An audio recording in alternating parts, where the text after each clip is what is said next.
Hey everyone, welcome to week 16, day 4 on our composition week. For today, we're actually going to repeat a director. So this is one of my favorite directors, Wes Anderson, and I'm going to go back to one of his movies. Honestly, all of his movies are my favorite movies. But we're going to change the ratio, the aspect ratio, just to investigate how he composes on a different proportion, different dimensions. So let's do that. We'll see how it goes. Okay, let's get started. So today we're going to go back to Wes Anderson, and it is inevitable. He is one of my favorite directors. So I found it almost impossible not to use him for this exercise. I could probably do every single movie of his for this exercise, and I wouldn't feel restrained. I could probably do a year's worth of screenshots of sequences of Wes Anderson movies, even the stop motion ones, and I would still feel absolutely satisfied. I'm so close to his aesthetic that I feel that I can learn from every single still frame of his movies, every single sequence, and honestly, it would be an exercise that I would enjoy profoundly doing. We had spoken about symmetry during Tuesday's exercise with Moonrise Kingdom. Now, not every sequence, obviously, in Moonrise Kingdom is about symmetry, but Wes Anderson uses symmetry as an almost exclamation mark in his movies. And it is brilliant. It is absolutely brilliant, and you're fascinated by it and compelled by those sequences. Now, the movie that we're going to use today, Grand Budapest Hotel, is actually chock full of sequences that are symmetrical. It's almost like Wes Anderson on steroids. And the reason this movie was probably more likely to be symmetrical was the aspect ratio, the Academy ratio that Anderson used, which is 137 to 1. Now, this is not the only aspect ratio that's used in this movie, which is kind of fascinating. The movie has like 3 different time periods. One is the 1930s, which is the majority of the film, and that has that aspect ratio, which in comparison to the more anamorphic widescreen ratio that we used on Monday with Alps, which was 235 to 1, the Academy ratio feels incredibly square. It's 137:1, but it actually really feels square. So the dimensions hint at a sense of symmetry. In the scenes that take place in the 1960s, there is that widescreen ratio, the 235 to 1. And in the presentish era, the 1980s to present, we have the more traditional 185 to 1.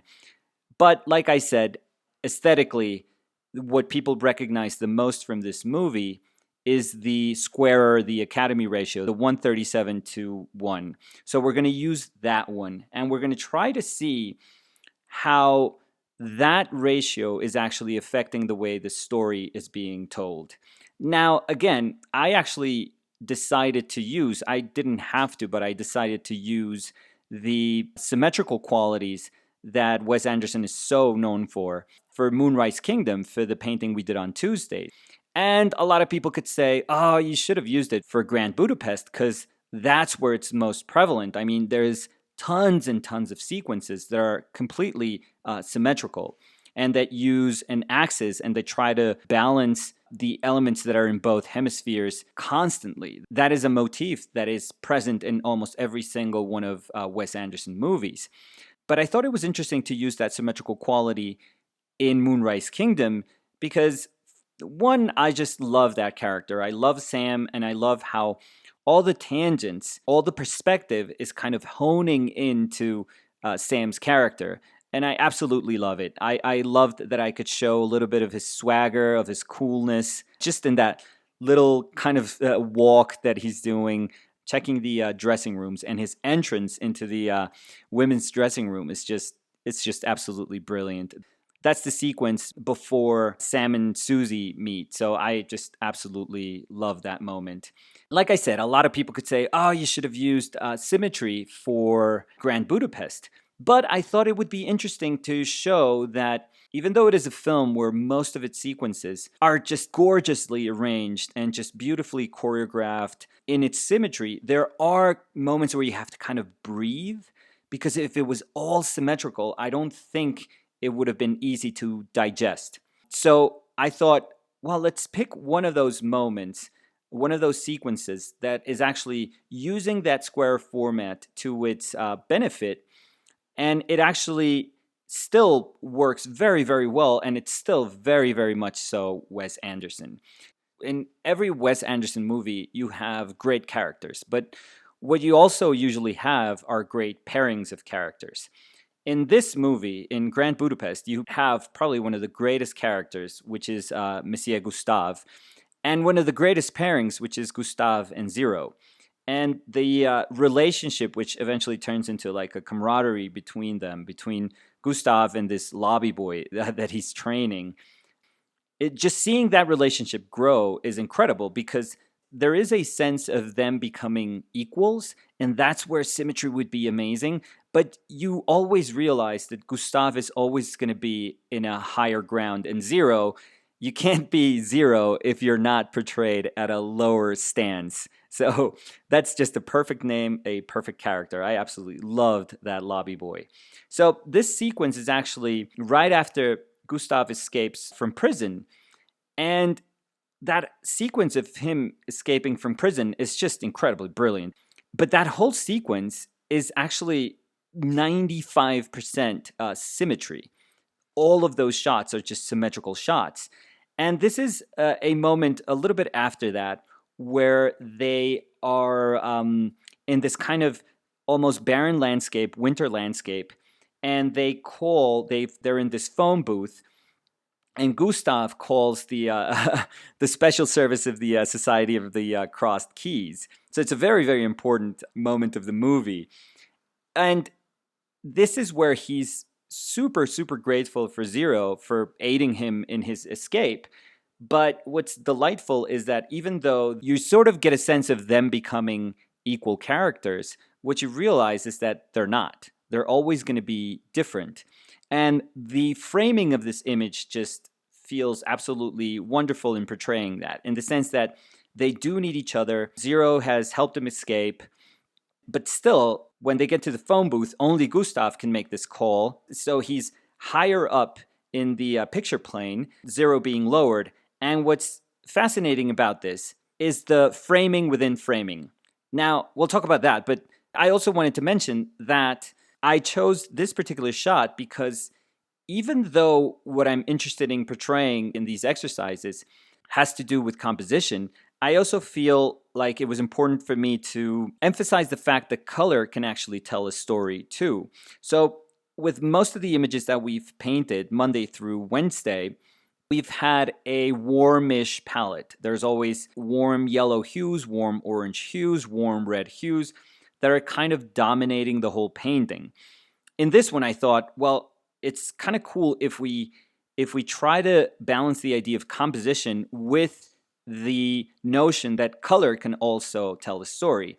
Now, mind you, this is right after Gustav has been in a confined space in a very sort of earthy, pallid, gray prison sequences, and now he's like out in the open. He's finally out in the open, and the best way to communicate it is by this bluish hue that's invading the whole landscape and this amazing snow mass. And the blueness of that snow is counterbalanced with the tiny bit of warm orange hue that is inside the phone booth. Now, this is not saturated. If you've seen any Wes Anderson movie, you realize that he just loves that sort of 1960s color scheme. And all his colors are kind of muted. There is even a loss of contrast in a lot of his movies. Now, in this one, it seems like there's contrast because our darks are quite dark, but they're never quite next to something that's super, super light, which would give you the highest, the broadest range of contrast. We never have that. So the lights of the background are actually very dim. The blueness is actually far more important than the fact that it is lighter than the figures that are in the foreground. But they appear to be silhouetted because there is some contrast, but like I said, it's actually quite diminished because the value of the background is not at all super, super light. And then we get to that lightness in the phone booth which again, it's not really light. We're getting a lot more contrast by complementaries rather than contrast by value, by tone. So we have to be super, super careful with that because yes, there is an orange there, yet yes, it appears to be saturated, but in reality, it's not. It's not at all saturated. So the traveling through the openness of this blue landscape towards the inside of this phone booth, towards the orange, warmish, kind of welcoming light of this phone booth, because this light in the phone booth is almost like this lifeline amidst all this blueness. So we go from the outside to the welcoming warmness of this color inside. But then here comes the compositional devices. We have frames within frames. So the door that actually opens from the phone booth and it's left kind of ajar, the window that's in perspective is framing perfectly zero. Then the outer window that is kind of broken into these two smaller windows on the lower part is framing Gustave making that phone call. And then we traverse past Gustave to the, let's call it, inner window, where we actually have a little hint of, yet again, that background, that beautiful, beautiful snowy landscape. So if you kind of want to think about it, if we're reading this image from left to right, even though this is a very square format, we do have that very Western instinct to read from left to right. We're traveling through the landscape to zero, and we literally, sorry about the pun, we zero in on zero because he is framed by that little bit of window. Then we go inside because that warm light is calling us. We go inside. There's that tiny bit of the brass on the phone catching like a highlight, catching this little tiny highlight that's actually calling for your attention. It's not yelling out. It's like a tiny, tiny little shriek that's calling for your attention. So we finally land our attention on Gustave. And then we eventually sense the other window that's in the back and we travel outwards back again. Yes, it is going from left to right, but it's also going from this first plane towards the background. So this image actually has an incredible amount of depth. And that's what I find most amazing because Wes Anderson will instinctually do his signature symmetry in shots that are perfectly conceived. These are some of the most beautiful, controlled, choreographed space and shapes in cinematography. But when he has to resort to more traditional ways of framing, he's perfectly capable of doing that. And like I said, those are moments that your eye kind of needs to rest. And in my mind, symmetry always hints at balance. But in subtle moments like these that make you breathe, you do realize that there is a moment of hierarchy between these two characters. And Zero, even though he is kind of climbing up that ladder, he's always going to be underneath Gustave. Now, this concept of frames within frames can be used quite literally, like in this movie, where the phone booth actually becomes this perfect excuse to use those devices. But in painting and throughout history, we've constantly used those compositional devices so that your eye knows exactly where to go. Now, they can be super abstract, like in GIACOMETTI, for example, where he is just enamored by the fact that he can actually do a literal frame. He can draw out a frame within his picture plane, within his very two-dimensional picture plane, and he kind of acknowledges the power that it has for you to zero in on this image. All these frames are sort of bullseyes in an image. So they can be as abstract as a GIACOMETTI, or they can be quite literal as in Hopper, who is an absolute master of composition. So in this painting, the windows become little hints of a kind of unknown reality. And the coolest part is that the whole story is not told in that 1, 2, 3 pacing. It's actually also told, and it requires the viewer to complete the story in every one of those beats that is blocked by the wall. So it's incredible. You actually kind of hopscotch your way between window to window, but you also realize that as a viewer, you have the responsibility to connect all those dots and to form like a story.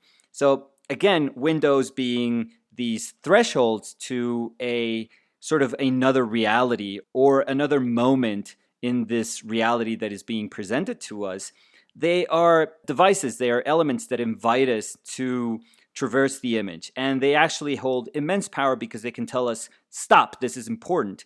This is something that you should give your attention to. So, like I said, there's tons of examples like this one throughout history, and they don't have to be door frames or doors or window frames or windows. They can actually just be shapes where your eye just lands. So, for example, in this David Park painting, the frame within a frame is going to be the towel that's being held up by this woman. And the towel just happens to be the lightest light in our painting and is in contact with the darkest dark in our painting. And remember, our human eye just absolutely loves contrast, and it's going to go immediately to that place where it's going to find the highest contrast in an image. So boom, your eye just goes immediately there. That's neither a window or a door, but it's telling us, hey, come here, because this is important. This device is framing an important moment of the painting. Now, it doesn't have to be square-ish, or it doesn't have to be, these perpendicular marks. It literally can be a bullseye. So in this early SOROLLA, he uses that barrel inside the boat to tell you, hey, come here. And like I said, this is not a coincidence. In that barrel, in the middle of that circle, that hinted circle of that barrel, we have one of the darkest shapes of our painting. So your eye is going to immediately go there. Once you land there, you realize this older man is just gazing downward to this young sailor who has just died. So your eye goes immediately to that circle, to that dark shape that's held within that dark circle, then downwards to the chest of that young sailor that has just passed away. These devices have been beautifully used and intelligently used throughout history, and they are very, very powerful elements when we choose to compose with them. They can speak about hierarchy, like we saw in this Wes Anderson sequence, and they can actually speak about pacing and rhythm because they are telling you, hey, yes, you are traversing this whole image, but you have to stop here. You are going to find something of interest here. So unlike what was happening with Lanthimos, with Alps, where the picture frame is actually filled with a ton of information that is really secondary, that is this empty sort of noise that is very, very valuable to the tone of the image. In Wes Anderson, you're usually never going to find empty moments. What you're going to find is cues that tell you, hey, you need to stop here and this is important. Hey, you need to go over here and this is going to be important. We can't shy away from the responsibility of wanting to direct our viewers, our observers' gaze. We have to be willing to carry with that weight and say, I want the observer to traverse this image at this pace with this rhythm, and I want the viewer to recognize what was important to me. What painting has, which is absolutely different than what cinema does, is that a painting becomes a timeless moment of contemplation. You can sit and watch a painting for as long as you want. With a movie that has a specific sequence, it has a specific pacing that is going to last a finite amount of time. But with a painting, you have to be willing to create a composition where people are going to be stuck in there for as long as they want, forever if they want. So if you want to be there for half an hour, you're going to be there for half an hour. If you feel captivated and compelled to observe this image for 2 hours, you can do that. If you want to go back 5 years later and look at this image, you can do that again, and this image will grow with you and you'll see new things. That's why you often hear people say, wow, I'm seeing different things in this painting that I hadn't seen 20 years ago.